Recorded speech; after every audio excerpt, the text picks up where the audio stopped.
실존하셔서 이 공간에 함께 하시고 우리와 함께 하시는 성령님, 지금까지 살아오는 동안 깨달을 때나 깨닫지 못할 때나 늘 우리와 함께 하시며 우리를 떠나지 아니하시고 포기하지 않고 날마다 붙잡아 주셨음에 감사드립니다. 천국 가는 그날까지 또 어떤 눈물을 흘려야 할지, 또 어떤 가슴 아픔을 경험해야 될지 알 수 없는 연약한 인생이지만, 그러나 담대히 외치고 고백할 수 있는 것은 주님이 나의 주님 되셔서 언제나 나와 동행하시며 붙잡아 주시고, 빛이 되셔서 어두움의 삶을 비춰주시며 길 되어주셔서 어디로 가야 될지 모를 때에 길 내시는 주님이심을 신뢰하며 주님을 따라가게 하여 주옵소서.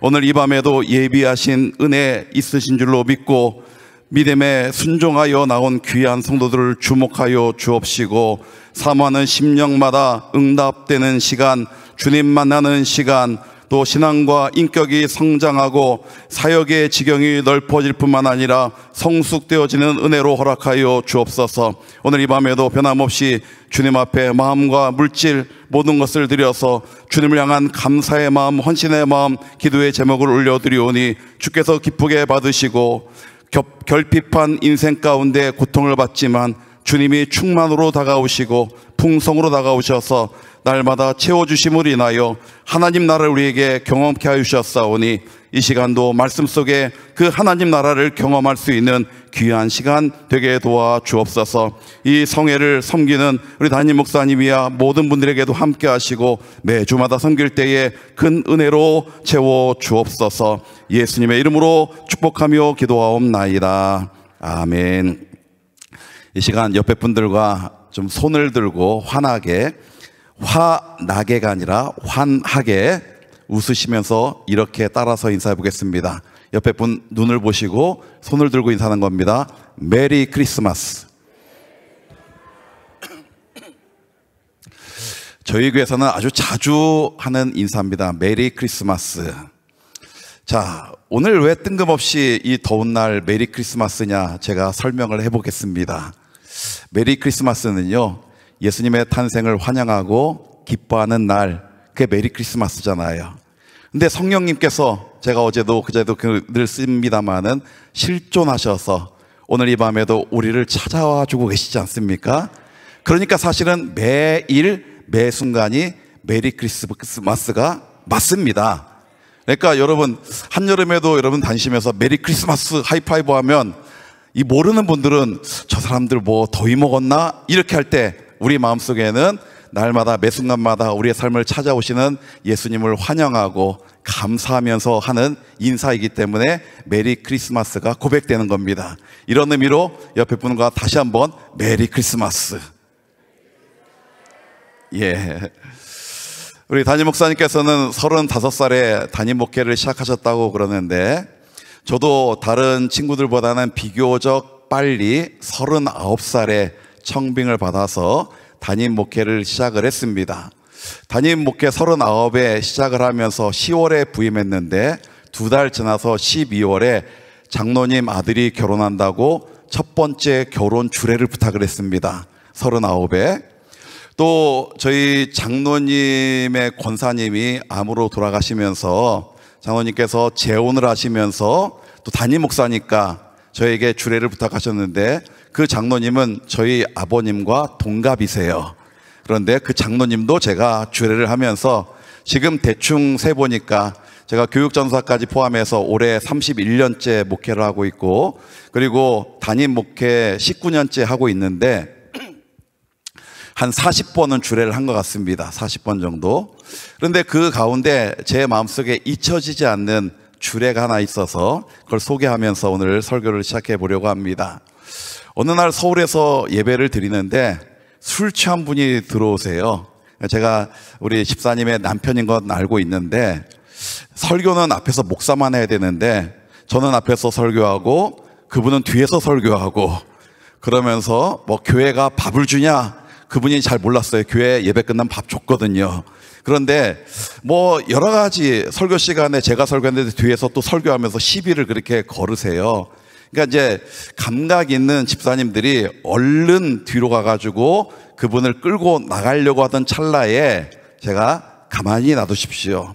조금 방해가 돼도 너무 심하게 방해가 되지 않는다면 저분이 교회 문턱을 넘어온 것도 은혜니까 저분도 이 자리에 있을 수 있도록 가만히 놔두십시오. 그랬더니만 그 이후로도 술 취면 와가지고 앞에서 설교하고 뒤에서 설교하고 다른 말로 막 설교하면서 방해가 되는데도 불구하고 담임 목회자가 건들지 말라 그러니까 이게 못 건든 겁니다. 근데 이분이요, 우리 성도들이 저한테 문자 잘 안 하는데 이분이 일주일에 한 번은 저에게 안부 문자를 그렇게 물으세요.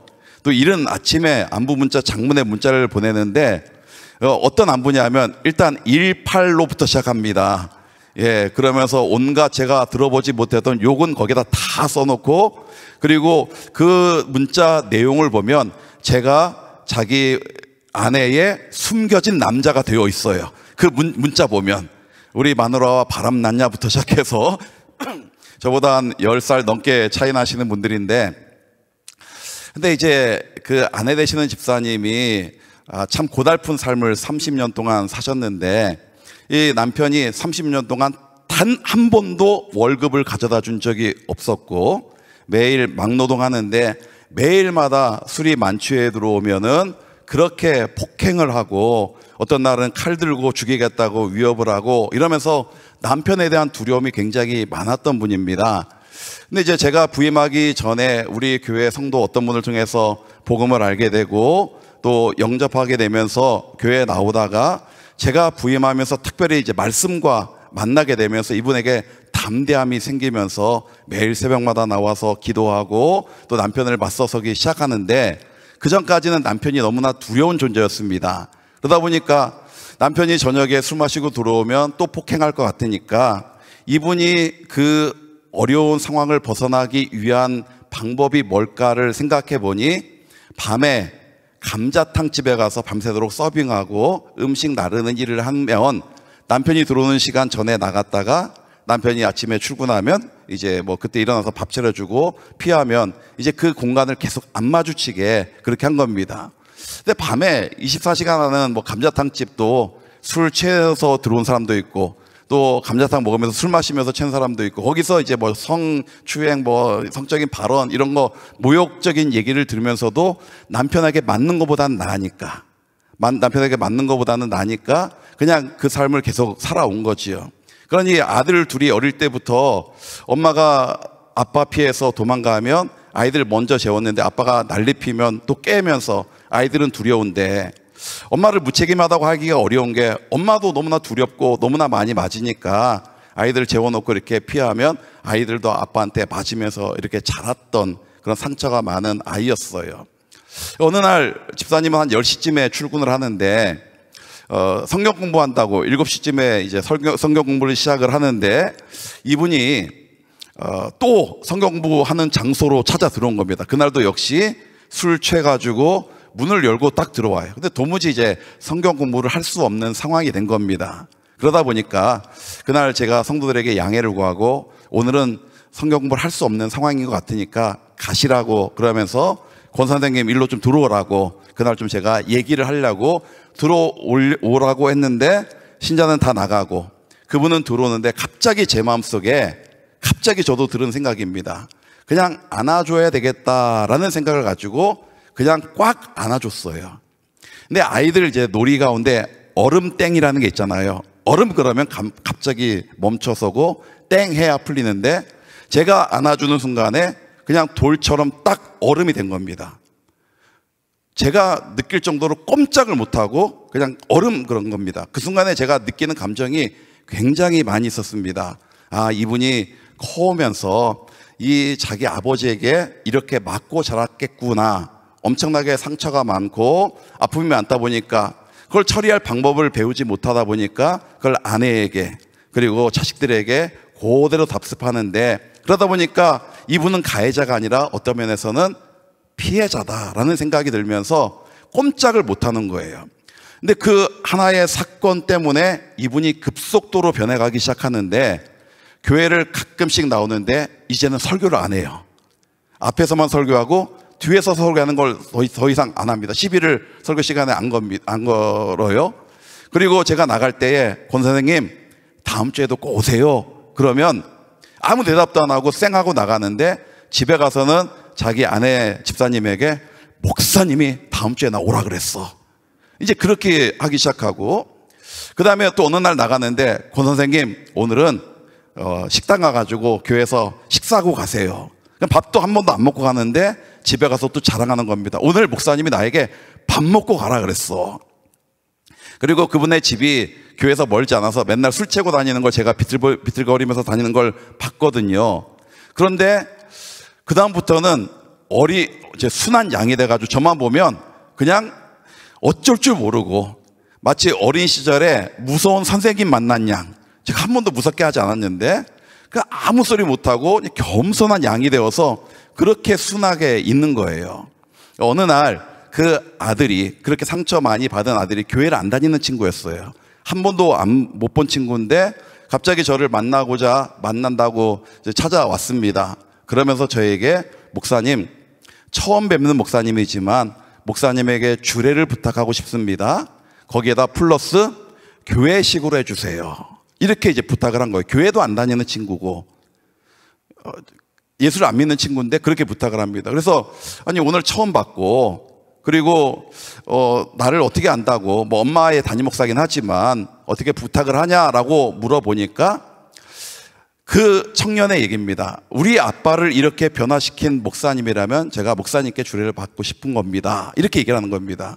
물론 하나님이 변화시키는 것이지만 그 친구가, 믿음 없는 친구가 볼 때는 목사님이 변화시켰다고 생각하니까, 우리 아빠가 자기가 어릴 때부터 30년 동안 봤던 아빠는 늘 망나니 같은 아빠, 자기를 폭행하며 괴롭게 했던 아빠, 엄마의 삶을 망가뜨린 아빠로 인식했는데 어느 순간에 변해가가지고 나중에는 뭐 부부학교도 나오고 해야 되고 교회는 기적과 같은 일들이 일어난 거죠.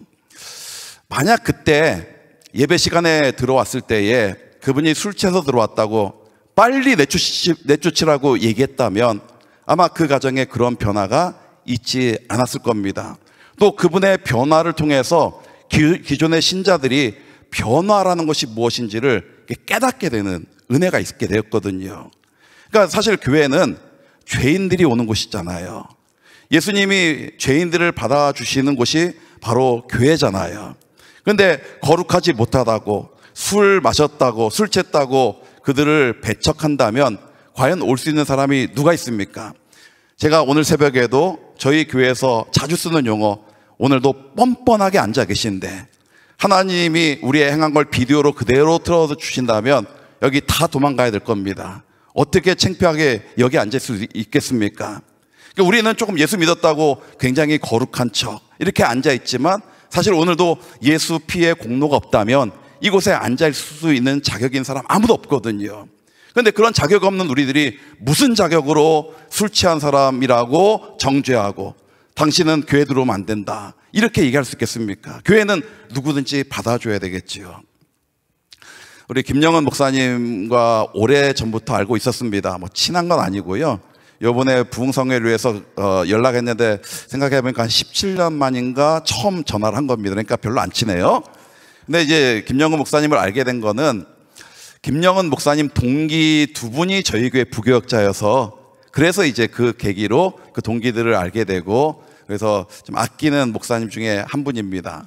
제가 시골에 목회할 때에 그 동기 목사님 중에 한 분이 한 10명밖에 안 보이는 시골교회 청소년부가 나중에는 출석이 60명이 넘게 출석을 했습니다. 근데 그 가운데 계속 교회가 부흥해 가는데 이 소위 말해서 껌 씹는 애들이 교회를 계속 들어오는 거예요. 껌 씹는 거 뭔지 아시죠? 예. 껌 씹는 애들이 교회를 들어오니까 이게 예배가 난장판인 거예요. 그동안은 굉장히 진중하고 찬양도 너무 뜨겁게 아이들이 하다가 갑자기 노는 애들이 막 몰려 들어오게 되고 노는 애들 또 노는 애들 데려오고 이제 그때 전도사였던 우리 부교역자님이 저를 찾아와서 상담을 하겠다고 무슨 상담이냐라고 얘기했더니만 바로 이겁니다. 예배 분위기가 헤쳐지는데 이 아이들 계속 받아야 됩니까? 안 받아야 됩니까? 라고 하는 질문이었습니다. 여러분 어떻게 해야 될까요? 받아야 돼요. 여러분이 사역자 아니니까 너무 쉽게 대답하는 것 같은데 사역자에게는 고민이 되니까 물어보는 거거든요. 저는 저의 생각을 얘기하지 않고 그렇게 얘기했습니다. 예수님이라면 어떻게 하셨을까? 그것만 해답을 찾아라. 그랬더니만 목사님 해답 찾았습니다. 간단하게 끝냈습니다. 예수님이라면 그 아이들 배척했겠습니까? 근데 그 아이들 예배 분위기 다 망쳤는데요, 나중에 시간이 지나니까 아이들이 믿음이 자라기 시작하더라고요. 또 제가 있었던 홍천은 공고는 밀려서 정원이 차가지고 간혹 떨어지는 애들이 있어요. 이 공고에서 떨어진 애들이 가는 곳이 인문계 학교입니다.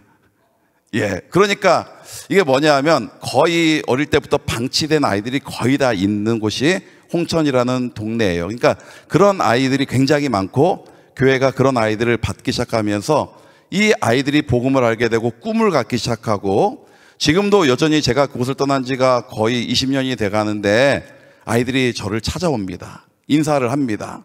그때 목사님 아니었으면 예수님을 알지 못했을 것이고 사람도 안 됐을 것이고 지금같이 좋은 직장도 안 가졌을 텐데, 그때 저희들을 언제나 받아주시고 사랑해 주시고 또 먹을 거 많이 사주면서 교회 가면 항상 따뜻함을 느꼈습니다 라고 그렇게 인사를 와요. 아무튼 그 아이들이 그렇게 변해가는 것이, 홍천이 좁다 보니까 지역에 소문이 나게 되는데 진심으로 이런 소문이 났습니다. 애들 성결교회 가면 사람 된다더라. 그 얼마나 감사한 얘기예요. 그러다 보니까 나중에는 부모들이 아이들을 교회로 보내주려고 그런 분위기로 바뀌는 이런 모습들을 봤습니다. 오늘 목사님도 강조하셨습니다마는 설교 제목이 굉장히 위험한 설교 제목입니다. 술꾼 예수, 먹보 예수, 술꾼 예수. 근데 설교 제목만 위험한 것이 아니라 어쩌면 설교 내용도 굉장히 위험한 내용일 수 있습니다. 오늘 말씀을 좀 차근차근히 들어가 보도록 하겠습니다. 세례 요한이 감옥에 갇혔어요. 그리고 자신의 제자들에게 얘기합니다. 예수님에게 찾아가서 한번 질문을 해봐라. 당신이 구약 성경에 약속하신 메시아입니까? 아니면 당신이 메시아가 아니기 때문에 우리가 다른 진짜 메시아를 기다려야 합니까? 이렇게 질문을 하라고 제자들을 보냅니다. 거기에 대해서 이제 예수님이 대답하시지요. 다른 얘기 안 하세요. 너희들 본대로만 얘기해라.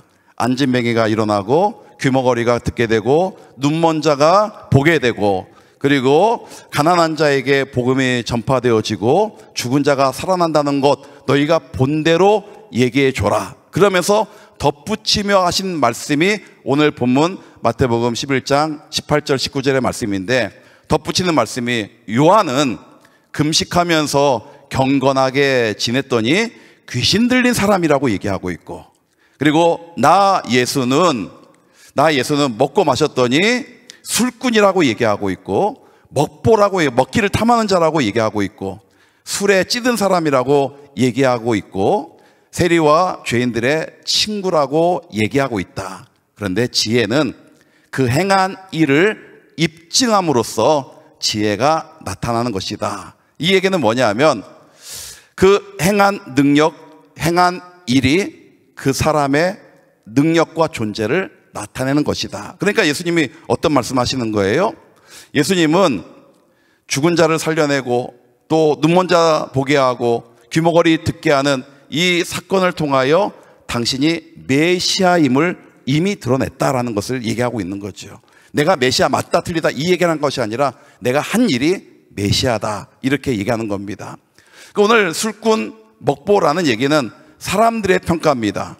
예수님에 대한 비아냥거림 그리고 시비를 거는 평가이긴 합니다만은 이 평가에 대해서 예수님은 부인하지 않습니다. 마구 먹어대는 자요, 술에 임박한 자요, 또 세리와 죄인의 친구라고 얘기를 하고 있습니다. 자, 예수님께서 이 사실을 굳이 부인하지 않으신 이유가 있는데, 그것은 예수님이 늘 죄인과 세리를 만나 주셨고 그들의 친구가 되어 주셨긴 것이 팩트이기 때문에 그렇죠. 저는 이 말씀을 묵상하면서 경건이 뭔가, 경건이 과연 무엇인가를 묵상을 하게 되었습니다. 저는 장로교 합동 측에서 자랐습니다. 고등학교 때까지 장로교 합동 측에서 자랐고, 대학교 가서 멀리 있는 장로교를 찾아가다가 너무 멀어서 그래서 학교 앞에 있는 성결교회를 다니다가 거기서 목사님이 저를 꼬셔가지고 너 장로교 목사하지 말고 성결교 목사하자 그래가지고 꾀임 받아서 제가 서울신학대학 가서 이제 성결교 목사가 된 겁니다. 어쨌든지 간에 장로교에서 자라면서 제일 많이 들었던 용어 가운데 하나가 거룩이라고 하는 용어고요. 그리고 제가 어릴 때부터 배운 거룩, 지금 생각해 보니 그걸 경건이라고 표현한다면 경건이 아니라 경직된 모습을 더 많이 봤습니다.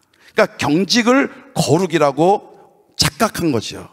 그래서 어릴 때 제약이 이렇게 많았습니다. 뭐 하지 마라. 그런 제약된 가르침이, 제약을 했던 가르침이 나쁜 것은 아니었습니다. 예컨대 주일날 사 먹으면 안 된다. 뭐 주일날 어디 가서도 안 된다. 뭐 한 번은 중학교 2학년 때 어른과 같이 예배드리면서 가운을 입고 화장실 갔다가 장모님에게 엄청나게 혼난 적이 있습니다. 근데 저는 그 가르침이 굉장히 유익됐다고 생각합니다. 하지만 그게 엄청난 죄악시할 건 아니었는데 뒤돌아보니 그럴 수도 있겠는데 좋은 가르침이었으면 분명히 인정하지만 그런 유로 굉장히 죄악시했던 이런 모습들, 그러니까 경건과 경직을 굉장히 잘 구분하지 못한 것이 아닌가 그런 생각합니다. 제가 이제 그런 얘기를 종종 해요. 교회에서 수준이라는 얘기를 합니다. 수준이 물의 준거점, 물의 기준이 수준이잖아요. 그래서 물의 수준을 따라서 위로 올라가면 해발, 그리고 이거보다 내려가면 해저라고 얘기합니다. 우리나라 수준을 정하는 기준점이 어딘지 아세요? 인천의 대학 안에 있습니다. 거기에 그 레벨에 따라서 그보다 올라가면 해발이 되는 것이고 그보다 내려가면 해저가 되는 겁니다. 근데 수준이라는 말이 물의 준거점이지만 우리의 됨됨이나 우리의 양태를 가늠하는 잣대로서 저 사람 수준이 있다, 뭐 신앙의 수준이 있다 이렇게 쓰는 거거든요. 근데 신앙의 수준이라는 것이 목사님 저 술 안 마십니다. 목사님 저 담배 안 핍니다. 목사님 저 주일날 어디 안 갑니다.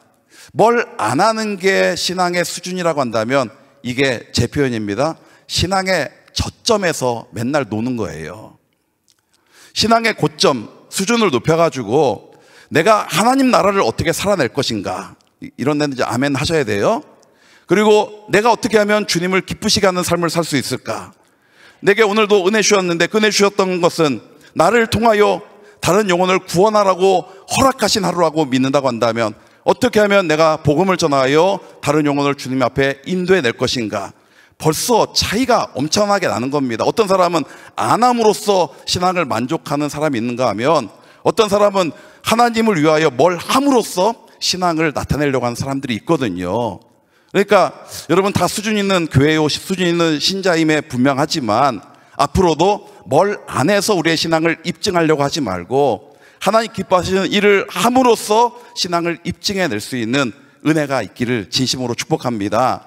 경건도 마찬가지입니다. 뭘 안 해서 경건을 지키려고 하는 것이 아니라 하나님을 닮은 삶, 예수 닮은 인격, 예수의 향기가 내 말과 입 그리고 내 삶을 통하여 온전히 드러나는 그런 삶을 통하여 내가 하나님을 바라보는 경건을 입증해내야지, 뭘 안 하는 것, 그것도 귀한 일입니다만은 뭘 안 함으로써 경건을 입증하기에는 너무 저점에서 놀고 있다는 거죠. 신앙을 고점으로 끌어올려야지요. 아무튼 이 경건의 모습이, 경건이 영어로 뭐 여러 가지 표현을 씁니다만은 특별히 가들리, God, God에다가 ly, 하나님과 같이, 이거는 하나님과 동급으로 생각한다는 의미가 아니라 하나님을 닮은 삶을 살겠다. 이 명사형은 가들리니스라고 표현하잖아요. 하나님을 닮은 삶. 그래서 여러분 우리의 신앙이 교회 안에서만 움직이는 게 아니라 사실은 신앙은 교회 문 밖에 나가면서, 가정에서, 직장에서, 또 우리가 만나는 사람 속에서 내 안에 예수님이 계심을 입증해내야 되잖아요. 그 입증해내는 수단이 뭡니까? 일단 제일 표현으로는 말부터 일단은 은혜의 말이 나와야지요. 저급한 말, 또 성적인 농담 이런 거는 뭐 안 되는 거잖아요. 이 말이 살리는 말이 되어야 되고, 이 말이 용기 주는 말이 되어야 되고, 이 말이 사람들에게 위로를 주는 말이 돼야 되고 복음 전하는 말이 돼야 되잖아요. 그리고 그 마음이 누군가를 따뜻하게 안아줄 수 있는 마음. 오늘 예수님이 세리와 죄인들의 친구가 되기를 마다하지 않으셨던 것처럼 내 안에 예수님이 계시다면 예수님을 닮은 삶으로 사람을 배척하지 않고 내가 거룩하니까 당신들은 뭐 아니다라고 이렇게 혐오하는 것이 아니라 누구든지 한 영혼을 그냥 예수님의 마음으로 품어줄 수 있고 안아줄 수 있는 이런 마음이 우리에게 필요하지 않겠습니까? 저는 자주 얘기하는 것이 누군가 옆에 너무나 힘들고 지친 사람이 있으면 위로하려고도 하지 말라고 말씀합니다. 뭐 기도하라 이런 얘기는 더더욱 하지 말라고 얘기합니다. 정답이긴 한데요. 기도하라는 얘기가 정답이긴 해요. 그런데 너무나 고통이 심하면 그 말이 안 들어옵니다. 그만큼 고통이 심한 거지요. 그러니 안 들어가는 사람에게 굳이 정답을 얘기할 이유가 없거든요. 그러니까 기도해라, 힘내라 이런 얘기할 필요 없이 제가 얘기하는 겁니다. 그냥 밥 한 번 같이 먹으세요. 밥 한 번 같이 먹으세요. 밥 먹을 때 아무 얘기하지 말고 그냥 밥 먹으세요. 다 알고 있어요. 아, 이분이 나를 위로하려고 하는구나. 나에게 지금 용기 주려고 하는구나. 다른 얘기 안 해도 됩니다. 제가 이 지혜를 어디서 얻었냐면 열왕기상 19장에 보면 아합의 아내 이세벨이 엘리야를 죽이려고 하잖아요. 엘리야가 북쪽 선지자인데 남쪽에 제일 밑에 제일 아래 국경선인 브엘세바까지 도망치잖아요. 얼마나 두려웠으면 여기까지 도망쳤겠어요. 근데 그때 하나님이 그에게 다른 말씀하지 않으세요. 밥 먹여주세요. 떡과 물을 주세요. 떡, 물을 먹고 힘내라고 얘기하면서 다시 엘리야가 잡니다. 그리고 다시 깼더니만 또 떡과 물을 주세요. 밥 먹여주세요. 그리고 나서 그렇게 밥을 먹여주면서 더 남쪽으로 이집트로 내려가면서 40일을 가게 돼서 하나님의 산 호렙 신의 산에 머물게 되면서 그때 가서 엘리야야 네가 왜 여기 있느냐, 어찌하여 여기 있느냐. 그것도 책망의 말씀이 아니지요. 위로의 말씀입니다. 네가 있을 자리는 사명의 자리니까 빨리 회복하거라. 먼저 밥부터 먹여주시고 있거든요. 밥 먹여주는 그 마음이 예수님의 마음인 거예요. 예수님의 마음. 그러니까 너무나 힘들고 어려우면 너 기도 안 하니까 그래 정죄하는 게 아니라 그리고 기도해야 됩니다라고 얘기해도 안 들어가는 사람이니까 그냥 밥 먹으면서 따뜻함만 전해주고 때로는 안아주기도 하고 그 자리에서 함께 울어주기도 하고 저는 그게 교회라고 생각합니다. 교회는 그런 교회가 되어야 된다고 생각합니다. 저는 우리 성도들에게 그런 얘기를 종종 합니다.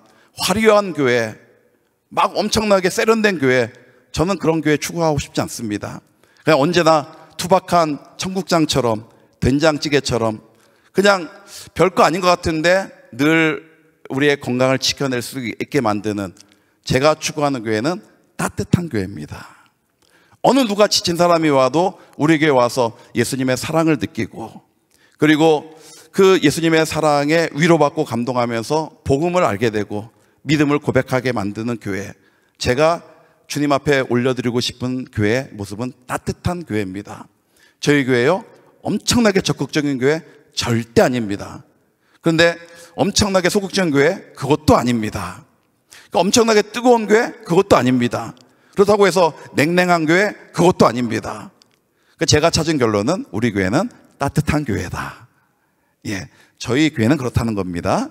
어쨌든지 간에 그냥 저는 늘 꿈이 우리 교회에 오면 누군가 그냥 예수님 안아주시는 걸 느낄 수 있는 교회, 예수님을 경험할 수 있는 교회, 복음 안에서 또 성도들의 사랑 안에서, 그게 이제 진짜 오늘 본문에 예수님이 술꾼이라는 비난을 들으면서, 먹보라는 비난을 들으면서도 죄인과 세리의 친구가 되어주신 목적이 바로 그거였거든요. 사람들의 비아냥 신경 쓰지 않으셨습니다. 눈치 보지 않았습니다. 그런 예수님에 대해서 사람들은 경건치 못한 사람이다 라고 비아냥거렸지만, 그러나 사람의 말에 개의치 아니하고 그냥 예수님의 사랑을 삶 속에서 보여주셨습니다. 일단 병자 자체가 소외된 자들이거든요. 그들을 만나 주셨습니다. 귀신 들린 자 가까이 접촉하면 안 되거든요. 그런 자들에게 귀신을 내어쫓아 주셨습니다. 세리, 죄인, 그냥 오늘날 시대로 얘기하면 쓰레기같이 취급된 존재들입니다. 그런데 그들의 친구가 되어주셨습니다. 심지어는 현장에서 가늠하다 잡힌 여인들, 사람들이 돌로 쳐 죽이려고 할 때에 누구든지 죄 없는 자가 돌로 치라라고 말씀하시면서 그렇게 말씀하시죠. 나도 너를 정죄하지 아니한다 라고 얘기하고 있거든요. 다시는 죄를 범치 마라. 예수님이 사람을 변화시킨 것은 정죄를 통해 변화시킨 것이 아닙니다. 지적질해서 변화시킨 것이 아닙니다. 그냥 품어주고 안아주고 진심 어린 사랑을 보여주었더니만 사람들이 변해가기 시작한 겁니다. 저에게 감사한 것은 저는 가는 곳마다 특별히 젊은 청년들, 학생들, 어린이들 하나님이 가는 곳마다 부흥을 많이 시켜주셨어요. 지금 우리 교회도 젊은 세대가 굉장히 많이 성장을 하고 있습니다. 그런데 솔직히 얘기해서 어떻게 해야 될지 모르겠습니다. 세대가 너무나 많이 또 빨리 변하기 때문에 우리 아이들의 문화도 잘 모르고 언어도 잘 모릅니다. 저요, 제 차에 최신 가요 쫙 깔려 있습니다. 그리고 제가 자꾸만 듣고 다닙니다. 왜요? 목사가 최신 가요 좋아서요? 저도 시끄러워 죽겠습니다. 근데 어떻게든 아이들하고 만나려면 접촉점이라도 하나 가지려고 저의 작은 노력을 하는 거거든요. 애들 용어를 배우려고 하는데 잘 들어오지도 않습니다. 성경 말씀은 외워줘도 애들 용어는 안 외워져요. 근데 노력을 합니다. 근데 안 돼요. 그러니까 애들 어떻게 해야 될지 교육론적으로도 모르겠고 또 시대가 얼마나 변하는지 아이들 마음도 모르겠고. 근데 제가 교사들에게 늘 얘기하는 게 있습니다. 사람은 통하는 존재잖아요. 통하는 존재. 내가 너를 진심으로 사랑한다 말이 아니라 정말 사랑해주면 다 느끼잖아요. 하나님 저에게 그런 은사를 주셨어요. 우리 교사들에게도 그런 은사를 주셨어요. 근데 저희 교사들도 뭐 그러면서 교육학적으로 저희들 교육도 잘 못 시키고 그렇게 하지도 못합니다. 근데 아이들 오면 진심으로 예수님의 마음으로 안아줘요. 남자 선생님은 아이들, 남자 아이들, 여자 선생님은 여자 아이들. 그 최근에도 세 가족이 왔는데 그 가족이 7명이 등록했는데 다 교회에 처음 나오는 가족들인데 다 등록해서 정말 잘 나오고 있습니다. 어제 그저께 목사님 강연이 너무 좋습니다라고 설교라고 얘기를 모르는 그런 가족인데 그 가족에 지금 6학년짜리 아이가 친구 따라서 처음 왔는데 그런데 이 아이가 선생님이 너무 좋아서 교회 나가고 싶어요. 손녀가 그렇게 하니까 그 아이 때문에 줄줄이 사탕으로 할아버지 나오고 할머니 나오고 또 아빠 나오고 고모 나오고 고모부 나오고 아이 때문에 다 나오게 된 가족들입니다. 근데 그 가족이 평생의 불교 신자였어요. 그리고 그 할머니의 친동생은 스님이세요. 그러니까 내가 어떻게 교회 가냐 그런데 한 번만 오세요 그랬는데 처음 와가지고 저의 강연이 잘 맞았던 모양입니다. 그러더니 재밌네 그러면서 계속 다니면서 매주마다 너무 잘 깨닫고 있다고. 어떤 신자보다도 말씀을 잘 듣습니다. 믿음이 성장해 가고 있고요. 어쨌든지 간에 다른 게 없습니다. 그 선생님이 그 6학년 아이 선생님이 그 아이를 진심으로 사랑해 주니까 사랑이 고팠던 그 아이가 너무 따뜻함을 느끼면서 교회가 너무 좋다라는 걸 느끼게 된 겁니다. 집에 가서 선생님이 너무 좋아요. 선생님 만나고 싶어요. 이렇게 돼서 이제 계속 전도가 일어나게 된 것이지요. 여러분, 교회는 바로 어떤 영혼이든지 품어줄 수 있는 그런 따뜻함이 있어야 되고 예수의 사랑이 우리에게 필요하지요. 예수님의 눈길은 화려한 궁궐에 있지 않았습니다. 또 기득권을 가진 종교 지도자들에게 있지 않았습니다. 가난하고 버려지고 낮은 자들에게 항상 예수님의 시선은 가 있었습니다. 그렇다면 우리가 예수님을 배우고 예수님을 모시고 예수님의 삶을 따라가는 사람으로서 예수님이 그러하셨다면 우리도 누군가를 그 마음으로 품어낼 수 있고 섬길 수 있고 있는 그대로 받아줄 수 있는 은혜가 필요하지 않을까요? 저에게 누군가 목사님 신앙을 어떻게 정의하십니까? 저에게 신앙을 정의한다면 저는 변함없이 이렇게 대답을 합니다. 인간됨의 회복입니다. 사람다움의 회복입니다. 우리 교회가 쓰는 용어 가운데 인간적이다 그러면 굉장히 죄악시 치부하는 그런 경향들이 있어요. 그런데 저는 사실 인간적이라는 말을 오히려 그것이 신앙이라고 정의하고 싶은 겁니다. 인간적이라는 말은 세속적이라는 말과 다른 의미입니다. 제가 말하는 인간은 죄가 없이 있었던 아담과 하와, 죄 짓기 전에 하와, 하나님이 원상태로 만들어 놓았던 깨끗한 모습의 인간됨을 의미하고 있고요. 신앙이라는 게 예수님이 우리 안에 오셔서 우리의 삶을 변화시킬 때에 어떻게 변화시켜 나갑니까? 예수님 닮은 삶으로, 예수님을 바라보는 삶으로 바꿀 때에 우리의 방향은 첫사람 아담, 죄 없는 사람의 모습으로 날마다 변해 가야 된다면, 첫사람 아담의 모습 가운데 시기, 질투, 정죄, 분리, 갈등 이런 게 있었습니까? 죄가 들어오니까 일어나게 된 것이고, 죄가 없을 때에는 오히려 온전한 천국을 이루었던 삶이 제가 정의하는 인간됨은 거기고요. 이 땅에서는 그게 100% 이루어지지 않겠지만 이 땅에서 예수님이 계시기 때문에 어느 정도 경험하다가 천국 가면 우리가 완전한 인간으로, 첫 상태 인간으로 다시 새하늘과 새 땅에서 영원토록 주님을 노래하며 살게 될 것이기 때문에 이 땅에서부터 연습을 해야 되는 거죠. 천국 가서요, 여러분 전도 필요 없는 거 아시죠?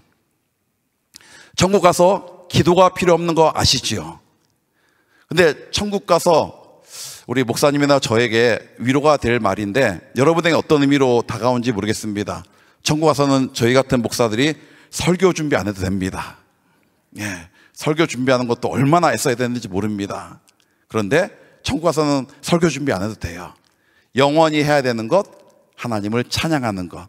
그래서 이 땅에서부터 찬양을 열심히 하셔야 되는 거예요. 매일의 삶에 찬양을 통해서 감사를 올려드리고, 천국 가서 천국과 천사와 함께 영원토록 해야 될 일이니까 이 땅에서 연습해야 되죠. 또 하나 있습니다. 사랑을 연습하셔야 됩니다. 실전으로 연습하셔야 됩니다. 왜요? 천국에는 미움이 없는, 시기와 다툼이 없는 온전한 사랑만이 있는 곳이기 때문에 이 땅에서부터 작은 사람 품어줄 줄 알고, 또 연약한 자를 감싸줄 줄 알고, 술 취한 사람도 받아줄 줄 알고, 그러면서 정죄보다는 따뜻한 사랑으로 계속 연습해가면서, 그러면서 예수님의 마음을 품고 예수님을 닮아가는 삶을 살아가야 되는 것이지요. 예, 정말 위험한 내용의 설교를 하는데 양해하고 들으세요. 이제 목사님의 철학과 다를 수 있고 저희 교회 얘기니까. 제가 5년 전에 부임을 했는데 우리 교회가 매주마다 전도팀이 나가서 전도를 했습니다. 정말 열심히 했고요. 그리고 우리 장로님으로 비롯해서 권사님, 집사님들이 정말 뜨거운 구령의 열정이 있어서 뜨거운 마음으로 전도를 했습니다. 그래서 몇 명이나 등록했습니까? 라고 물어보니까 목사님 몇 년 동안 했는데 한 명도 등록 안 했습니다. 그렇게 얘기합니다. 물론 등록해야만 전도되었다고 생각하지는 않습니다.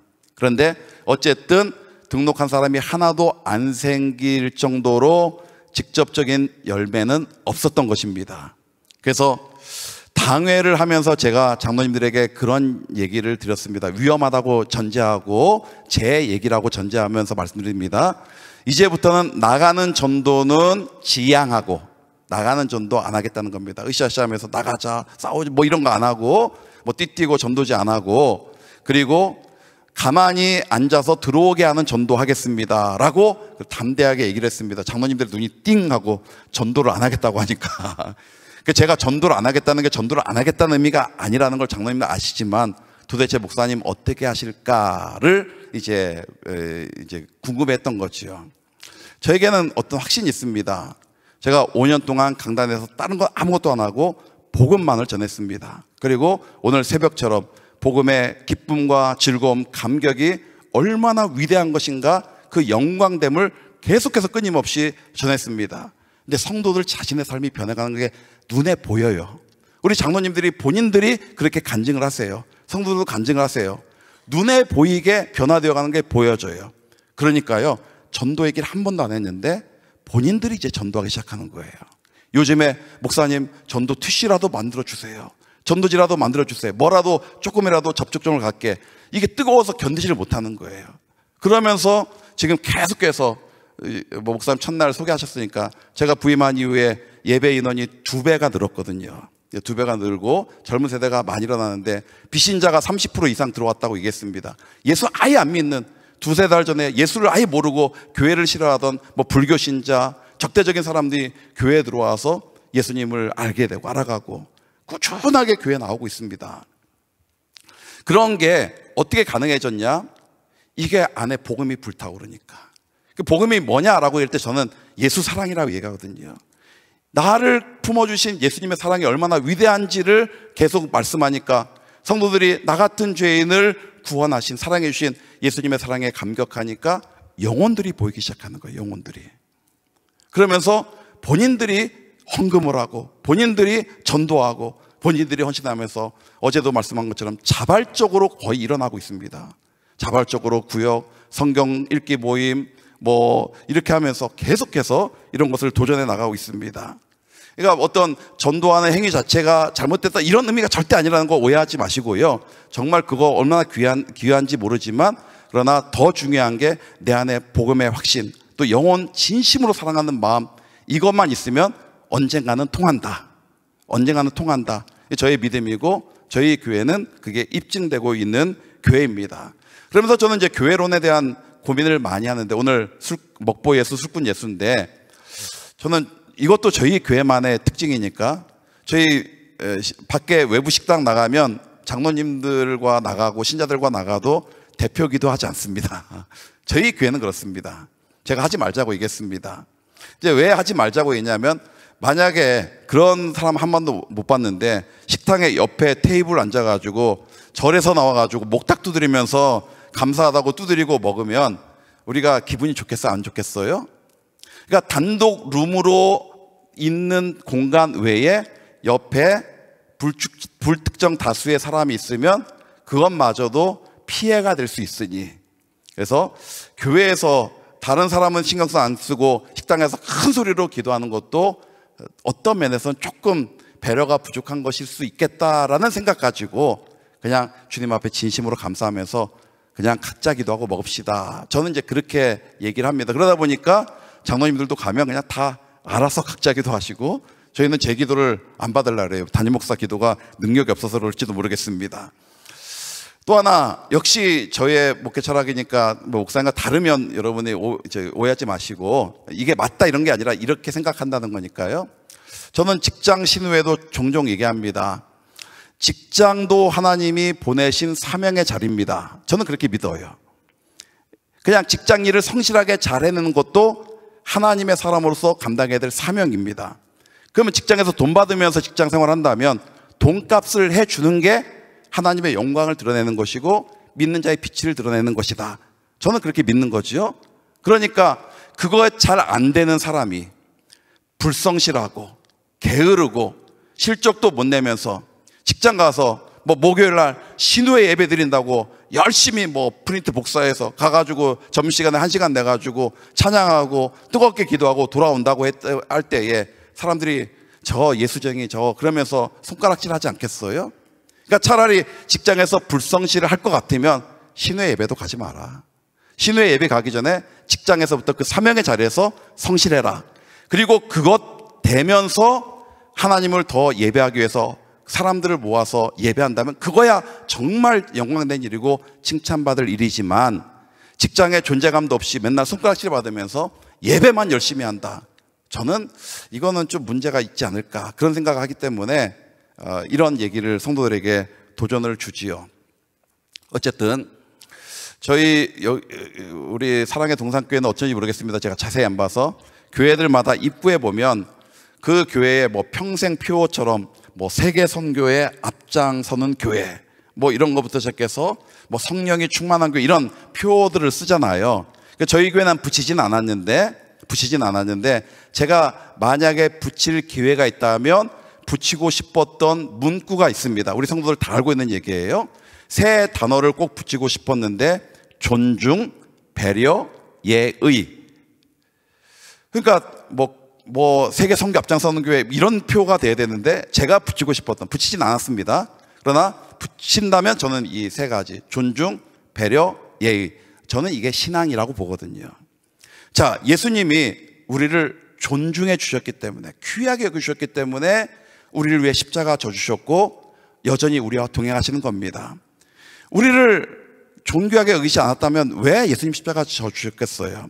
그러니까 교회와 성도들이 해야 될 일은 예수님의 마음을 품고 그 누구든지 존귀하게 여겨주는 것부터 시작을 하는 겁니다.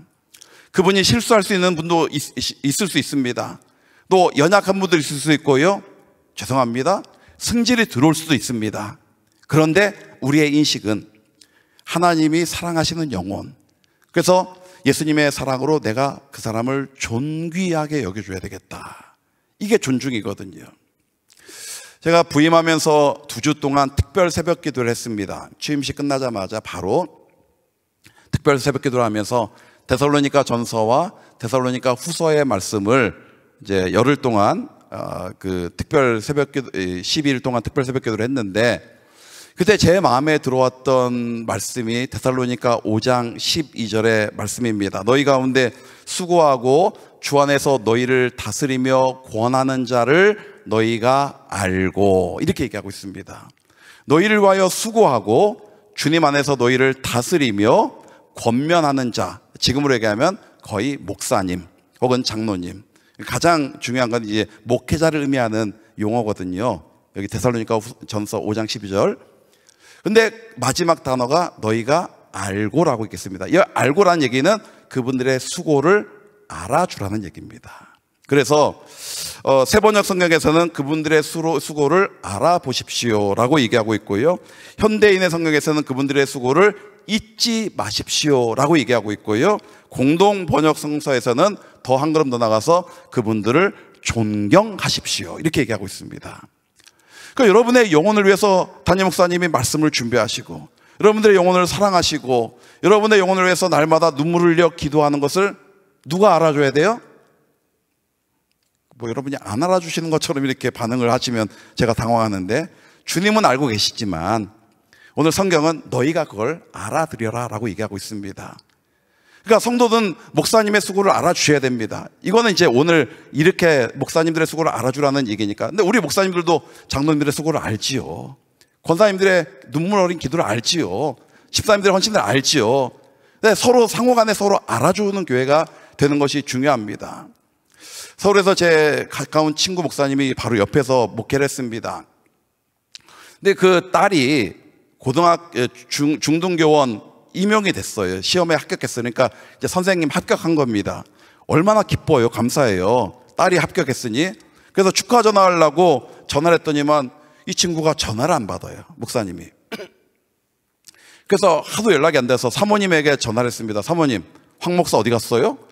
얘기했더니만 아유, 그 사람요, 지금 올림픽 공원 걸으면서 질질 짜고 있을 거예요. 예. 그 올림픽 공원 걸으면서 질질 짜고 있을 거예요. 그렇게 얘기합니다.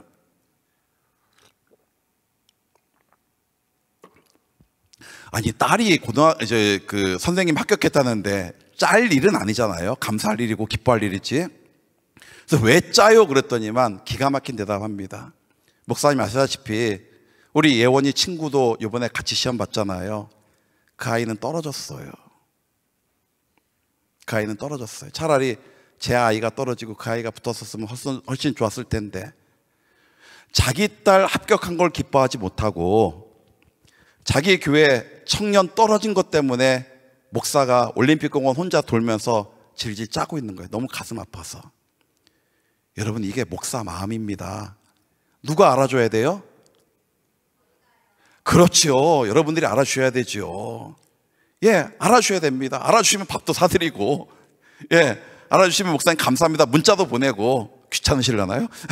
어쨌든 알아주는 게 중요합니다. 이게 존중이거든요. 그러니까 제가 이제 5년 전에 그렇게 설교했더니만 우리 장로님들이 때때마다 기도를 하세요. 지금도 주일날 기도를 하세요.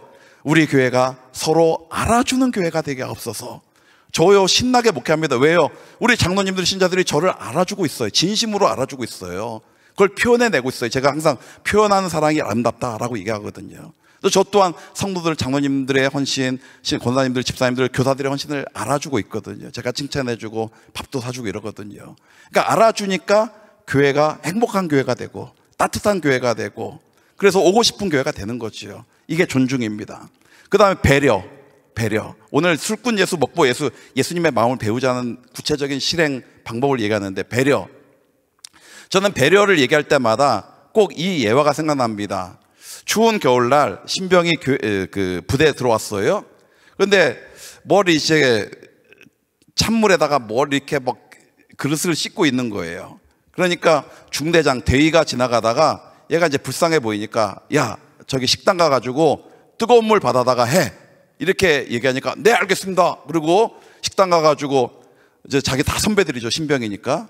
선배들한테 뜨거운 물 주십시오. 왜? 그러니까 저기 중대장님이 저기 뭐 이거 갖다가 쓰라고 했습니다. 그러니까 선배들한테 그날 죽도록 혼났다는 거 아니에요.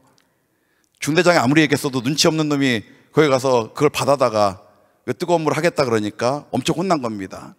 조금 있다가 군대 생활 오래 한 인사계 상사가 지나가다가 똑같은 모습을 봤어요. 똑같은 모습을 본 그 상사가 이 아이에게 얘기합니다. 야, 식당 가서 물 받아와. 나 여기 있을 테니까. 그러니까 이 아이가 가서 똑같이 식당 가서 물 달라 그러니까 또 혼날 참인데 저기 선임계 상사님이 계신데 물 받아오라고 기다리고 계십니다. 그 고참들이 어떻게 안 줘요? 상사가 기다리고 있다는데. 그러니까 어쩔 수 없이 주고 그래서 따뜻한 물로 씻게 된 거지요.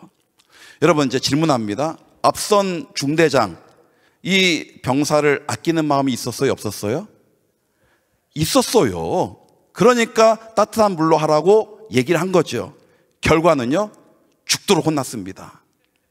두 번째도 따뜻한 마음이 있었습니다. 근데 두 번째는 조금 혼나긴 혼났는데 실제로 도움을 받았어요. 제가 지금 어떤 단어를 얘기하고 있어요? 배려. 배려는요, 상대방의 입장에서 생각해 주는 게 배려입니다. 그러니까 앞서 목사님들의 수고를 알아주라고 얘기할 때에 여러분이 목사님이 될 수는 없지만 우리 목사님이 나를 위해 우리 교회를 위해서 얼마나 애써 주시는가 목사님의 입장에서 한번 생각해 보시면 좋겠어요. 또 목사들도 늘 아까 얘기한 것처럼 목사의 마음이 그런 거거든요. 자기 딸 합격해도 기뻐할 수 없는 거. 이게 이제 목사님의 마음들이거든요. 외람된 말씀이지만 제 아들이 저에게 그런 얘기합니다.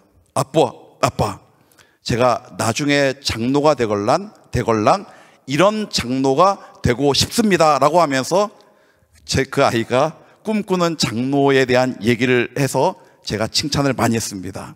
어떤 장로님이 되고 싶은데 라고 얘기했더니만 담임 목사님께 봉투를 많이 넣어드리는 장로가 되고 싶습니다 이렇게 얘기하는 거예요. 누가요? 제 아들이. 근데 여러분 생각해 보세요. 그 아이의 담임 목사님이 절까요? 저는 벌써 은퇴한 이후에요. 그러니까 다른 걔가 만약 장로가 된다면 다른 목사님이 그 담임 목사예요. 그러니까 지 아버지한테는 안 주겠다는 거예요. 근데 자기가 섬기는 장로님에게 주겠다는 거예요. 그래서 왜 그런 생각을 했니? 물었습니다. 그것 때문에 우리 성도들이 굉장히 따뜻한 성도라고 얘기를 했는데 아직 시골 분위기가 좀 있어요. 그러다 보니까 농산물 이렇게 갖다 주세요. 저는 시골 출신이라 그 농산물에 담겨진 그분들의 땀과 눈물, 헌신이 얼마나 귀한지 알고 있어요. 그래서 받을 때마다 너무나 감사해요. 근데 제 아이는 아니에요. 맨날 풀떼기나 갖다 준다 이렇게 생각하는 거예요. 그러니까 실제로 목사님이 사용할 수 있는 건 현찰 드리면 그래야만 마음대로 쓸 수 있다 생각한 거예요. 제 아들 생각이니까 오해하지 말고 들으세요. 그러니까 목사님 입장에서 생각한 겁니다. 목사님 입장에서. 그래서 아빠는 성도들이 이렇게 따뜻한 거 주면 너무 감사하고 감격하는데 그러니까 자기가 볼 때는 아니라는 거예요. 그러면서 이제 그런 장로가 된다 이렇게 얘기하는데 배려는요 상대방의 입장에서 생각하는 거거든요. 제가 꿈꾸는 교회 존중, 배려, 마지막 뭐라 그랬습니까? 예의입니다. 예의. 고린도전서 13장 5절에 사랑은 무례히 행하지 아니하며 예수의 사랑이 있는 사람은요 예의를 갖춰야 됩니다. 다른 사람에게 무례해서는 안 됩니다. 말도 무례해서는 안 되고요 행동도 무례해서는 안 됩니다. 이걸 이제 젠틀하다라고 표현하는데 밖에 나가서도요 그 젠틀한 걸 지켜줘야 돼요. 이게 뭔가 아우라가 있는 거거든요. 예수님이 안에 계심으로 인해서 상대방을 존중하고 배려할 뿐만 아니라 합당한 예의로. 저는 저보다 한 살이라도 많은 분이 들어오면 제가 꼭 일어납니다. 교회에서 앉아서 제가 맞이하지 않습니다. 한 살이라도 저보다 많으면 장로님들은 더더군다나 항상 일어나서 인사를 드립니다. 그리고 인사를 드릴 때 깍듯하게 인사를 드립니다. 그분들을 존중하는 마음이고 그분들에 대한 합당한 예의를 지키는 거죠. 주일날 나갈 때도 제가 15도로 깍듯하게 인사를 드리고요. 또 매주마다 우리 할머니들 우리 교회도 많이 계신데 곳곳에 예배드리기 전에 다니면서 꼭 손잡아 드립니다. 그러면서 깍듯하게 인사드리고, 권사님, 집사님 한 주간 잘 보내셨어요? 이러면 할머니들이 정말 예수님 만난 것처럼 반응해 주셔서 얼마나 감사한지 모르겠어요. 그렇게 예의를 지킵니다. 근데 저는 저보다 한 살이라도 어리면 죄송합니다, 저니까, 그냥 저의 목회니까 말을 놓습니다. 야, 김 집사 일로 와봐. 예, 이렇게 얘기합니다. 근데 저는 이제 이미 교회에다가 양해를 다 구했습니다. 양해를 구했기 때문에 우리 교회는 오해는 없어요. 제가 왜 말을 놓느냐 하면, 저는 교회는 가족이다. 제 머릿속에는 분명한 하나님의 가족이니까. 그건 가족, 그러면서 어릴 때부터 제가 제일 싫어했던 단어가 형제님, 자매님. 이 단어가 제일 싫었습니다. 아니, 친형, 친누나한테 집에 가서 형제님, 이거 하셨습니까? 이렇게 말하는 사람 어디 있어요? 누나한테 자매님, 뭐 동생한테 자매님 이러는 사람 없잖아요. 형, 뭐 했어? 이렇게 얘기하죠. 진짜 가족은. 그러니까 연세 드신 분에게는 말로 수 없는 거죠. 예의가 지켜야 되니까. 그리고 이제 공동체에는 제가 몇 번이나 얘기했습니다. 말 놓는 것은 여러분을 무시해서가 아니라 가족같이 교회를 만들어가자는 의미로 한다라고 얘기해서 어지간한 집사님들에게는 거의 말 놓습니다. 그런데 양해를 하고 나니까 우리 집사님들이 훨씬 더 편하게 목사에게 다가옵니다. 예, 아주 가까이 다가오고. 그래서 저 친밀감이 굉장히 좋습니다. 온 성도들과 함께. 어쨌든 그냥 저의 목회니까 이러는 목사도 있다, 이 정도 알고 그 정신만큼은 예의를 잘 갖춰 지키자. 그러면서 결론으로는 알아주자. 수고하는 그런 사람들의 수고를 알아주자라고 이렇게 얘기를 하고 싶습니다. 자, 오늘 마무리로 좀 가면서 제가 원고에다 이렇게 써놨습니다. 소주 한 잔, 이렇게 써놨습니다. 오늘 아주 제목부터 불경하고 내용도 불경하고, 자, 또 마지막 예화도 불경합니다. 이거 어떤 목사님의 이야기를 제가 책에서 읽은 겁니다. 목사님의 친구가 어느 날 전화를 했답니다. 야, 김 목사, 소주 한잔 하자. 목사인 거 뻔히 아는데 친구가 소주 한잔 하자고 전화를 해온 거예요. 기분이 너무 나빴다는 겁니다. 기분이 너무 나빴다는 거예요. 그래서 그 친구한테 막 뭐라 그러고, 야, 인마, 내가 목사인데 어떻게 너가 소주 한잔 하자고 얘기하냐. 그래서 거절했다는 거예요. 그리고 나중에 목사님이 책을 읽는데, 어떻게 우연찮게 소주와 관계된 책을 읽는데 그때 엄청나게 회개했다는 내용을 읽은 적이 있는데, 그 내용을 여러분에게 소개를 하겠습니다. 막걸리 한잔 할래? 라고 하는 말은 정말로 막걸리 먹고 싶다는 뜻이니 막걸리 안 땡기면 거절해도 됩니다. 예, 막걸리 철학이죠. 맥주 한잔 하자고 하면 가볍게 웃고 떠들자는 얘기니 그럴 기분 아니면 거절해도 됩니다. 하지만 소주 한잔 할래? 이 말은 다릅니다.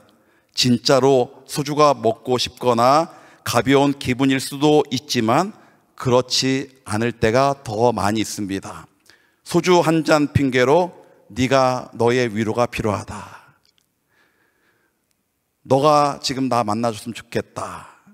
그 위로가 고파서, 내가 너무 힘드니까, 지금 생각나는 친구는 너밖에 없으니까 소주 한잔 하자라는 말에 빌려서 지금 네가 나를 만나줬으면 좋겠다, 나를 위로해줬으면 좋겠다, 이런 뜻이니 소주 한잔 하자라고 얘기할 때는 그냥 나가라고 얘기하는 글을 읽은 겁니다. 그 뒤돌아보니 목사인 자식에게 소주 한잔 하자라고 하는 그 친구는 소주 너 나하고 마시자라는 의미가 아니라, 야, 김 목사, 나 지금 너무 죽도록 힘들어, 나 좀 만나줬으면 좋겠어, 이 말 할 자신이 없어서 소주 한잔 하자고 했던 것이죠. 우리 같은 목사들이 어떻게 술에 담긴 철학을 알겠습니까? 여러분이 오늘 또 이 마지막 예와 소주의 은혜 받아서 담임 목사님에게, 목사님 소주 한잔 합시다, 힘들다고 그렇게 얘기하시면 안 됩니다. 예, 그런 얘기가 아니에요. 힘들면 힘들다 그러시면 목사님 또 위로해 주실 거니까. 그러나 이런 철학 정도는 알고 있어야.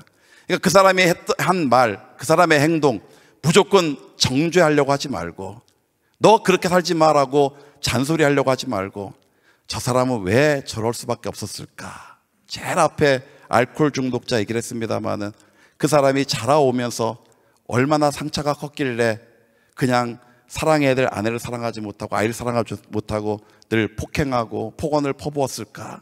그 사람도 피해자다라는 인식을 가지니까 안아줄 수가 있는 겁니다. 안아줌을 통하여서 예수의 사랑이 전달되고 사람이 변해가게 된 것이죠. 사랑의 동산교회 성도 여러분, 지금까지도 따뜻한 교회로, 아름다운 교회로 쓰임받았지만 이전보다 더 주님의 마음을 품은 교회. 그래서 이 찬양 한번 불러보기를 원하는데, 저는 이 찬양의 가사 가운데 마지막 가사가 제일 좋습니다. 깊어진 삶을 주께 드리네 라는 마지막 가사인데, 우리의 신앙이 점점 깊어져야 됩니다. 점점 넓어져야 됩니다.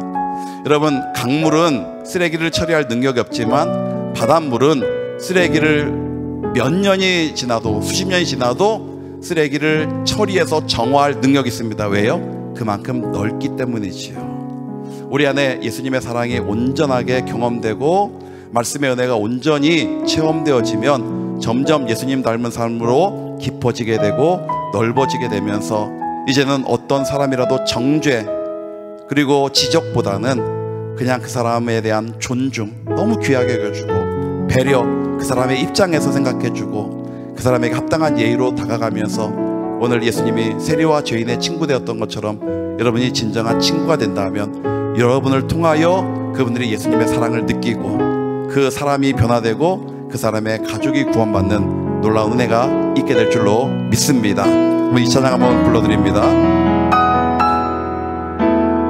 은혜로 날 보듬으시고 사랑으로 품어주셔도 내 마음 한 자락도 지키지 못하는 이 모습 부끄럽습니다. 따스한 곁을 내어주신 따스한 곁을 내어주신 주님 앞에 나아갑니다. 표현할 긍휼로 나를 붙드시는 주 이름만 바라봅니다. 매일 마주한 슬픔을 견뎌나가며 주 예수의 마음을 닮아가네. 두려운 걸음마다 주가 동행하니 주지하며 오늘을 걷네. 신실한 소망을 깊이 담으며 주 예수의 풍요를 채워가네. 하나님의 자녀로 명예 지켜가며 깊어진 삶을 주께 드리니. 처음부터 한번 다시 고백합니다. 은혜로 날 보듬으시고 사랑으로 품어주셔도 내 마음 한 자락도 지키지 못하는 이 모습 부끄럽습니다. 따스한 곁을 내어주신 주님 앞에 나아갑니다. 표현 못할 긍휼로 나를 붙드시는 주 이름만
마지막 고백합니다.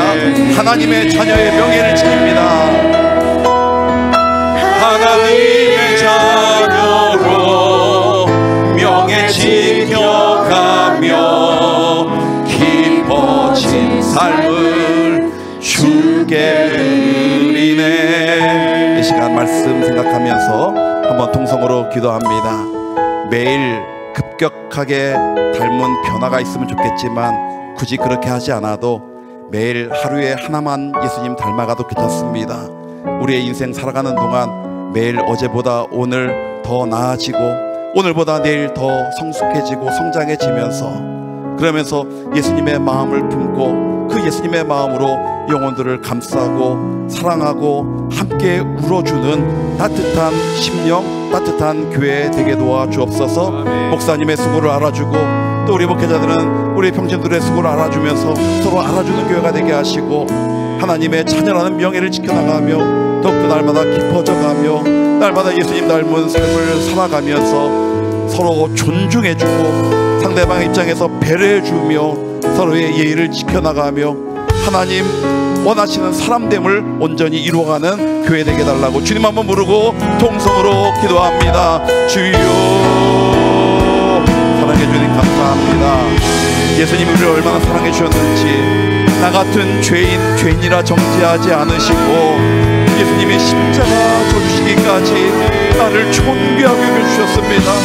너는 들의 백합보다 귀하지 아니하냐. 너는 공중에 나는 새보다 귀하지 아니하나. 너는 너무나 귀하다 귀하다 귀하다.